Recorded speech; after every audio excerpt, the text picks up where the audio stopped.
Trump's Justice Department.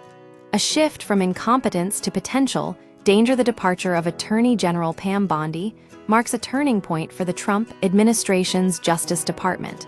While the previous leadership was characterized by a striking blend of malice and incompetence, often initiating legal actions that collapsed under scrutiny, Bondi's replacement could bring a dangerous new efficiency.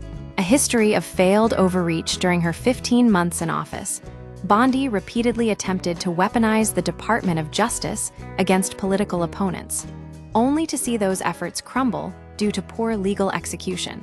Notable examples include her claim of possessing a list of Jeffrey Epstein's clients, which the DOJ later denied existed, and her dismissive response to congressional inquiries by citing stock market performance as justification. The administration's attempts to prosecute figures like former FBI Director James Comey and New York Attorney General Letitia James also failed due to procedural errors in appointing key prosecutors. Even large-scale operations, such as the federal occupation of Minneapolis and mass immigration arrests, were undermined by understaffing and legal challenges. Judges openly criticized the department's handling of cases, with one district court judge noting the administration decided to send thousands of agents, without making any provision for dealing with the lawsuits that were sure to result. Incompetence, as a shield, this ineptitude, while frustrating to observers, inadvertently shielded the administration from some of its own overreach.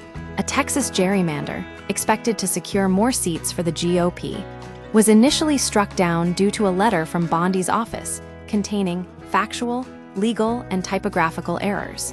While the Supreme Court later reinstated the gerrymander, the initial ruling demonstrated the consequences of unchecked incompetence.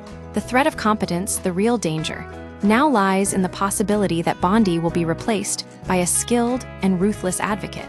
The current political landscape, with a firm Republican grip on the federal judiciary, means that even questionable actions will likely be upheld. The appointment of a competent attorney general could lead to more effective prosecution of Trump's enemies, selective leaks of damaging information, and a relentless pursuit of the administration's agenda. The worst-case scenario is not malice, but competence. A capable successor will not repeat Bondi's mistakes. They will execute Trump's agenda with precision. The erosion of trust. Bondi's tenure has already damaged the Justice Department's credibility with federal judges, who historically afforded the agency deference. Now, judges are openly questioning DOJ claims, forcing lawyers to spend more time defending weak cases. This erosion of trust will continue, regardless of who takes over. The replacement of Bondi presents an opportunity for Trump to install a loyalist capable of leveraging the department's power effectively. Whether that happens remains to be seen, but the potential for increased danger is undeniable. The incompetence of the previous administration may have been a weakness, but a competent successor could prove far more dangerous.